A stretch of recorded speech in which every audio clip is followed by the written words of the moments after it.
léegi ban taxawaay ngeen am ci te daf ci am taxawaay bu am solo. ban taxawaay ngeen am ci coalition bi. c'est-à-dire man boo nee dañuy toppe sax. oui bon daf may jaaxal. ci ban façon la PUR di toppee. dans la coalition Yewwi Askan Wi. mais ñun doxalin biñ ci am. oui on a été à tous les rendez-vous. oui PUR à chaque fois suñu représentant bi nekk ci coalition Yewwi Askan Wi.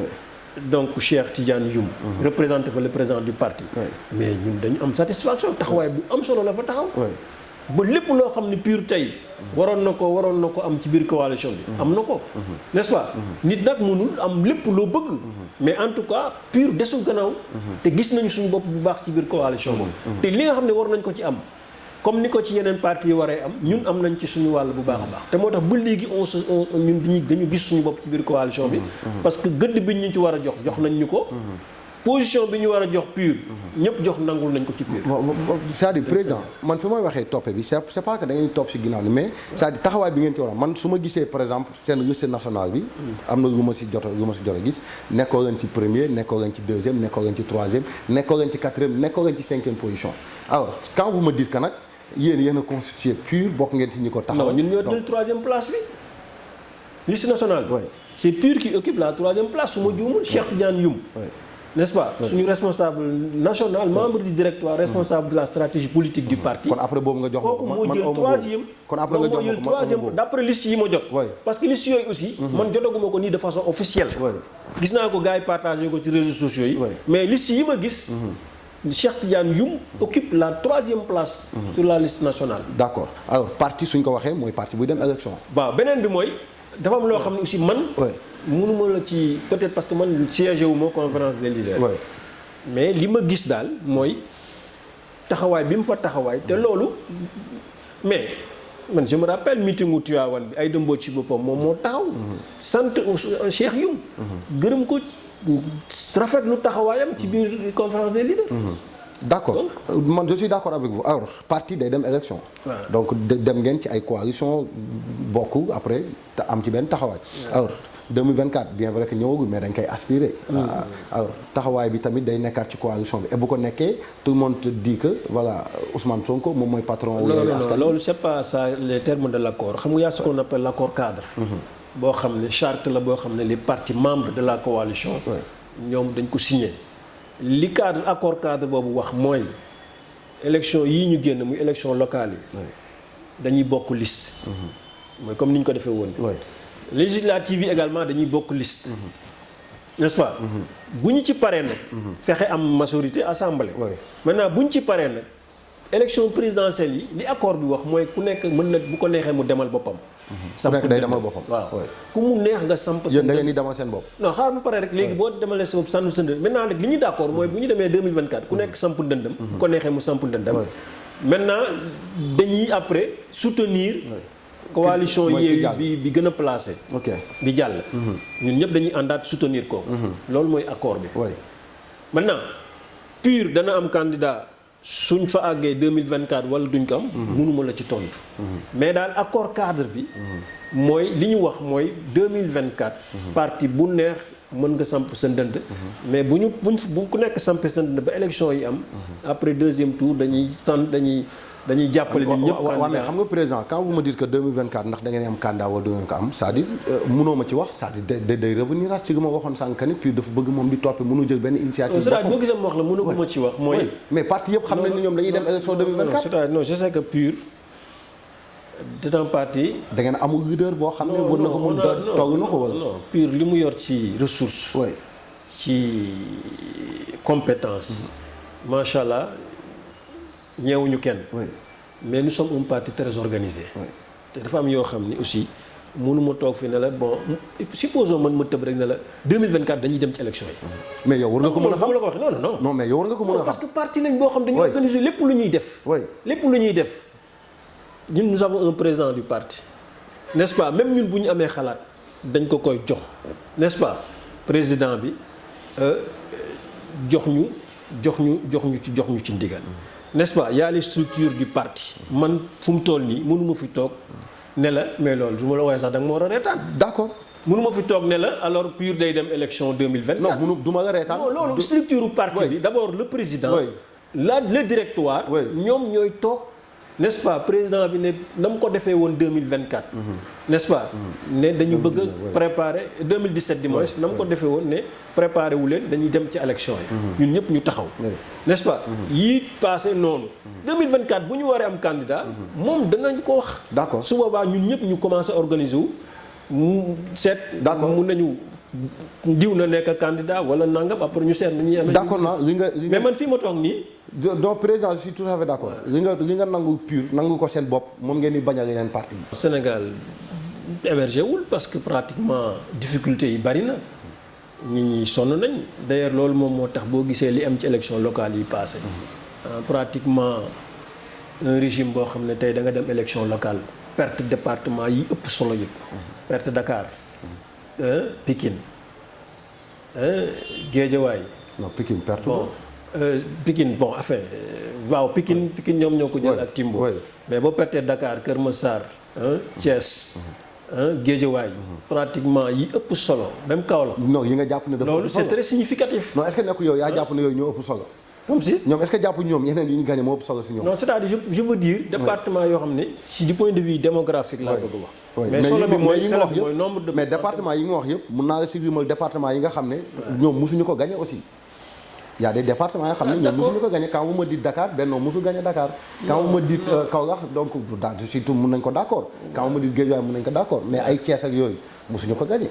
mais ñoom dañ ko gagné woon en 2012. xam nga dañ ko gagné woon lan moo tax mënatuñ ko gagné.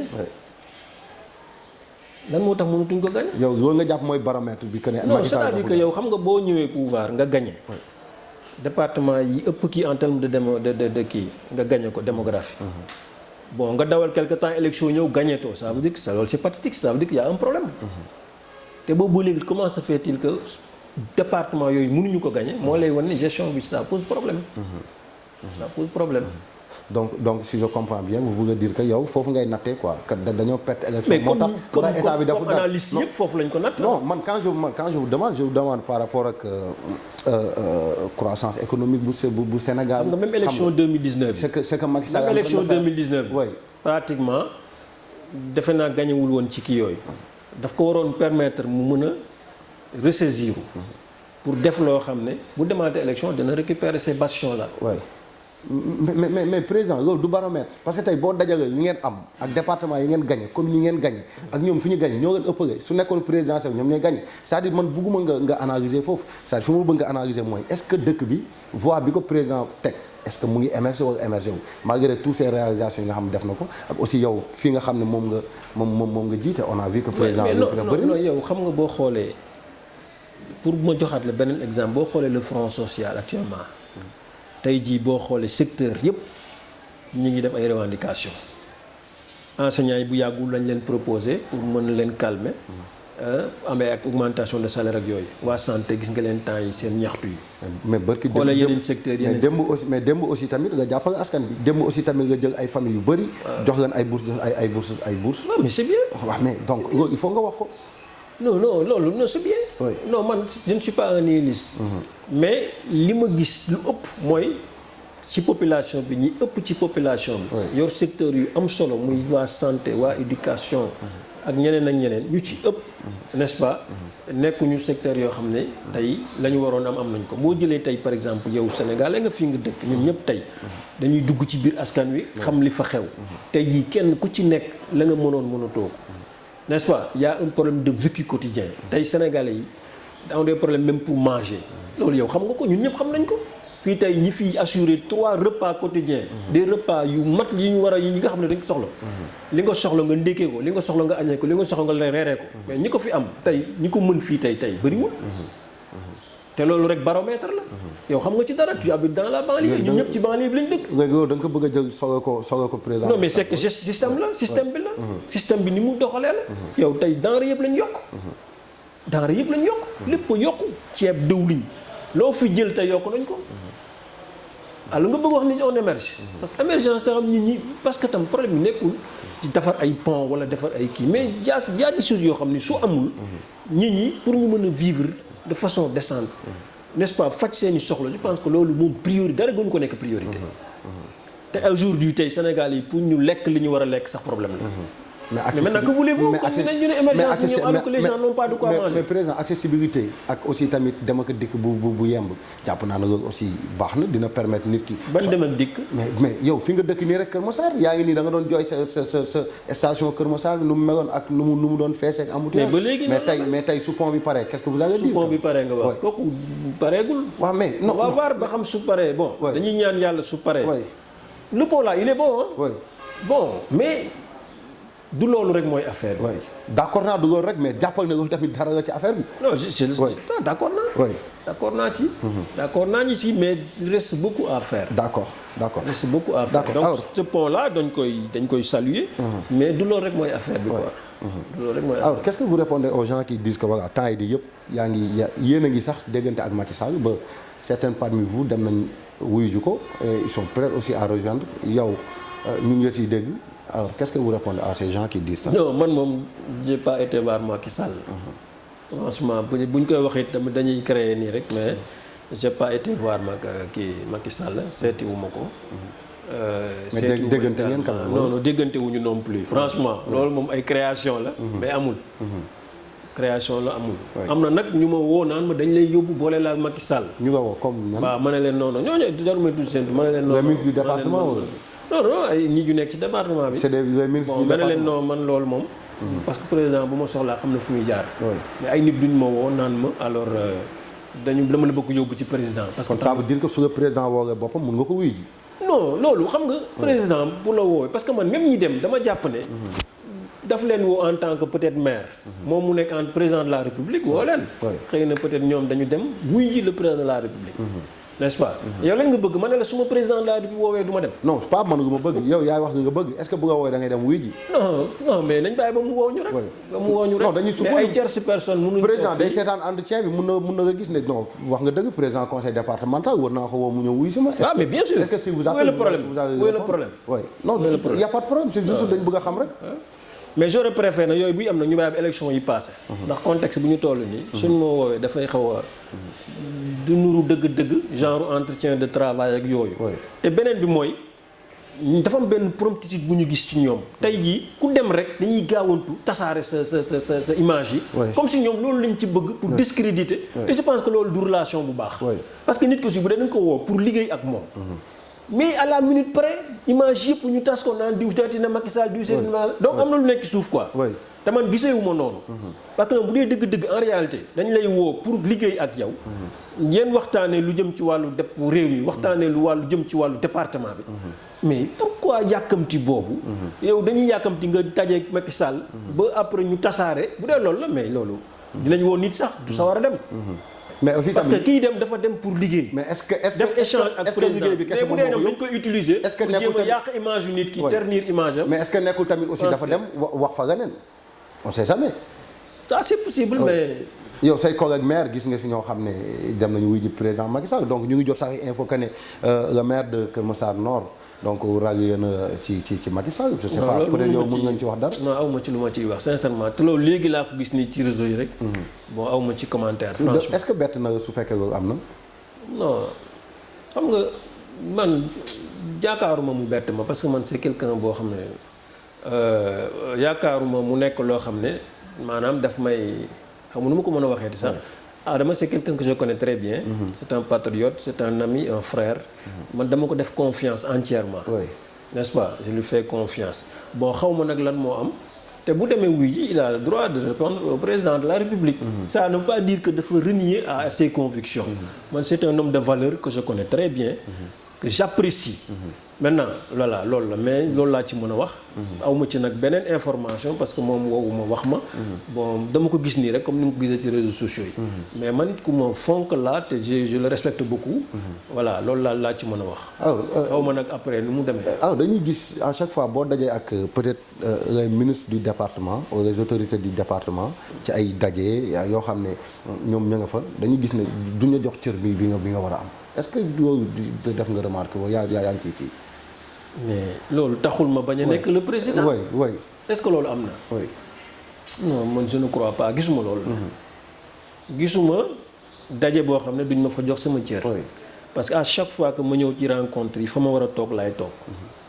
su ma waree jël parole moment bi ñu ma ko war a jox lañ ma ko war a jox. su may wax ñoom dinañ ma diglu. donc vous avez des bonnes relations ak ñoom Assome Diatta Amadou Hott Moustapha Mbengue. non pas bonne relation mais ban relation mauvaise relation non c'est-à-dire que ñoom ay ministre lañ man je suis un élu du département. ñoom bu ñu fiy ñëw dama leen war a recevoir. en tant que ministre de la République. moo tax ma leen di recevoir. toog fa ma war a toog lu ma war a wax ma wax ko. ñoom it gëdd bañ ma war a jox gis naa ne ñu ngi ma koy jox. bon gisuma ci problème wala problème. gisuma benn problème. ñoom ñooñu ñëpp du question on a de bonnes relations wala on a de mauvaises relations mais sur le plan républicain. li ñu war a séq ak ñoom ñu ngi koy séq. ci wàllu république. relation yi ñu war a am. yi ñu war a séq bu ñu dajee ci programme. ak activité yooyu ñu ngi koy seet te loolu moo normal. d'accord en tout cas ñun mbégte la ñu doon jàkkaarloo ak yow je pense que vous qui nous suivez aussi vous avez vu am ngeen beneen gis-gis wala beneen jàngat bi ngeen am ci président Babacar Gueye bi nga xam ne moom moo jiite conseil départemental bu Kër Massar. alors peut-être dernier kàddu yooyu rek alors gis nañ fan yi passé pas plus tard qu'avant-hier terre bi ci côté forêt Mbao bi ñu dem dagg fil optique yi et tout alors est-ce que civisme bi ak citoyenneté bi ñuy wax ak patriotisme bi ñuy wax ci Sénégal est-ce que ñi def loolu ñu ngi koy gëm. ñi def lan si. ñi dem dagg fii câble terre bi. non loolu moom kenn du ko rafetlu quoi. xam nga ñi doy wax rek te daal da ngay bu ñu wax dañuy wax dëgg te yàlla dëgg rek tax quoi. dafa am loo xam ni kenn du ko rafetlu. parce que terre bi même su dee ñun critiqué nañ ko. bon bëri na yuñ ciy dénoncé. mais dafa am loo xam ne kenn du ko cautionné. da nga am waroon dénoncé ci terre bi. non c'est-à-dire mooy li ñëpp di kii rek. mooy non pas ñëpp non c'est-à-dire xaalis bëri bi ñu ci def. dawul bon yooyu. alors que amoon na yeneen priorité yow wax nga ko keneen wax na ko. non terre mu ngi daw li ñu bëgg a wax li ñu bëgg a wax foofu mooy. terre mu ngi daw non li ñu bëgg a wax foofu mooy. yàq moom kenn du ko cautionné. parce que aussi suñu xaalis lañ ci def n'est-ce pas. même si ñun en tant qu'opposant dañ doon wax naan li ñu def ci terre bi ci xaalis bari na. donc alors que y avait d'autres priorités. ça tout le monde l'a dit n'est-ce pas. mais cela ne veut pas dire que aussi. tey mënuloo ne lii. d'accord naa yàq bi d'accord naa ci. beneen yàq d'accord yàq moom ak fu mu mënti kii ak fu mu mënti kii kenn du ci ànd. kenn du ko rafetlu quoi franchement. alors 2024 président Macky Sall deuxième quinquennat am da koy laaj non. deuxième quinquennat Macky Sall 2024. loolu xanaa loolu wax dëgg yàlla mënoo ko bañal kan. moom il a fait deux mandats il doit partir. non son deuxième quinquennat je veux dire.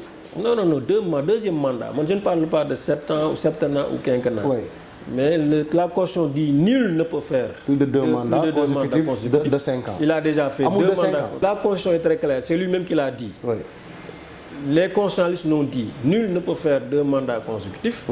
il a fait 2 mandats consécutifs. il doit partir. c'est-à-dire c'est juridique en président suñ fa bëggoon taxaw mën nañ fa yàgg trop mais nañ ci yem fa parce que déjà constitution bañ koy defar fekk na boobu noonu premier mandat bi est en cours kon déjà buy wax 2 mandats yi ñëw wax. parce que te dafa wax de 5 ans. non moom en tant que président. moom ci boppam moom moo taxaw. audio yaa ngi fi. comprendre moom ci boppam.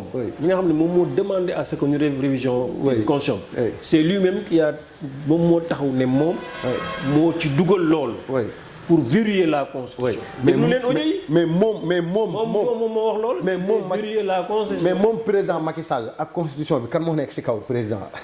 non constitution bi. bien sûr kon jàll na kon si la constitution dit. que nul ne peut faire plus de 2 mandats consécutifs de 5 ans nañu revoir la texte yi en tout cas ñun kontaan nañu. en tout cas moom dans son entendement. moom mi defar constitution bi. moom dafa ne li mu ci jublu mooy keneen bañati am lu ëpp ñaari mandat yu loolu tax mu dugal ci loolu. donc même analyste yi bu ñuy kii loolu la ñu war a xool. intention bi mu amoon. xam nga l'intention vaut l'action. d'accord comme intention boobu la amoon. kon kay loolu lañ ko war a considérer nangul ko loolu. d'accord selon vous. voilà d'accord selon vous alors merci ñu bàyyi la nga bon maa ngi lay sant vraiment ça a été un grand plaisir.